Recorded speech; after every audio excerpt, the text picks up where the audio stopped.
Hi friends, welcome to Hermanos world. ഇന്നത്തെ നമ്മുടെ video ഒരു മാമ്പഴ പുളിശ്ശേരിയാണ്.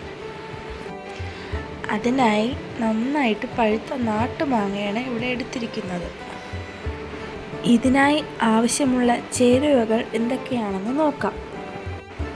1 കപ്പ് തേങ്ങയും 1 കപ്പ് തൈരും 4 പച്ചമുളകും കുറച്ച് കറിവേപ്പിലയും 1 കഷ്ണം ശർക്കരയും 1 സ്പൂൺ ജീരകവും 1 കുഞ്ഞു വെളുത്തുള്ളിയുമാണ് ഇവിടെ എടുത്തിട്ടുള്ളത്. ഇനി നമുക്ക് ഈ മാമ്പഴം ഒന്ന് വേവിച്ചെടുക്കാം.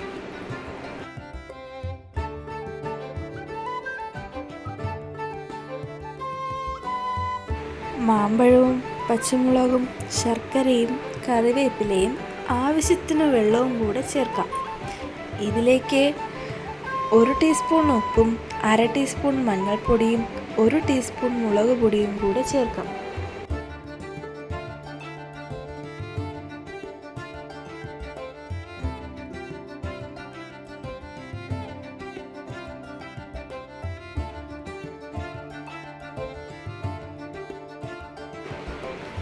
ഇതിലേക്ക് 1 ടീസ്പൂൺ വെളിച്ചെണ്ണ കൂടെ ഞാൻ ചേർക്കുന്നുണ്ട്. അതെന്തിനാണെന്ന് വെച്ചാൽ ഈ മാമ്പഴം വെന്ത് കഴിയുമ്പോൾ ചട്ടിയുടെ അടിയിൽ പിടിക്കാതിരിക്കാനാണ്. ഇനി നമുക്കിത് അടച്ചു വെച്ച് വേവിക്കാം. മാമ്പഴം വേവുന്ന സമയം കൊണ്ട് നമുക്കിതിൻ്റെ അരപ്പ് തയ്യാറാക്കിയെടുക്കാം. അതിനായി നമ്മൾ എടുത്തു വച്ചിരുന്ന തേങ്ങയും ജീരകവും വെളുത്തുള്ളിയും കുറച്ച് വെള്ളവും കൂടെ ചേർത്ത് ഇത് നന്നായിട്ട് അരച്ചെടുക്കാം.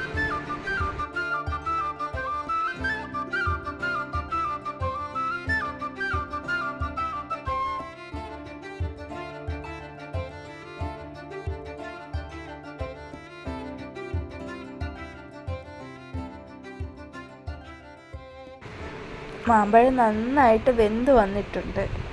ഇനി നമുക്ക് അരച്ചു വെച്ചിരുന്ന അരപ്പ് ഇതിലോട്ട് ചേർത്ത് ഇളക്കി കൊടുക്കാം.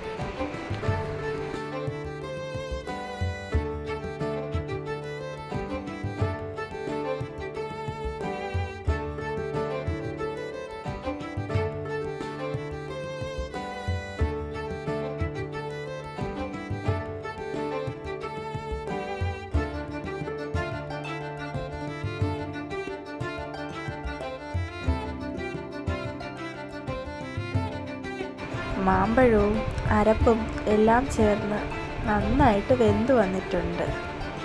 ഇനി നമുക്ക് ഇതിലോട്ട് തൈര് ചേർത്ത് കൊടുക്കാം.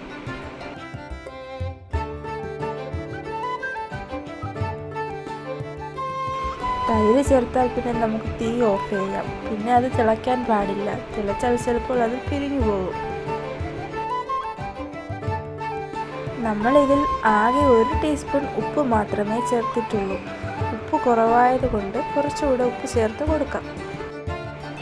ഇനി കടുക് വറുക്കാനായി കുറച്ച് വെളിച്ചെണ്ണയും ഉലുവയും, ഇവിടെ കടുകല്ല ഉലുവയാണ് എടുക്കുന്നത് പുളിശ്ശേരി, പച്ചമുളകും കറിവേപ്പിലയും ചേർത്ത് കടുക് വറുത്ത് അതിലോട്ട് ഒഴിക്കാം.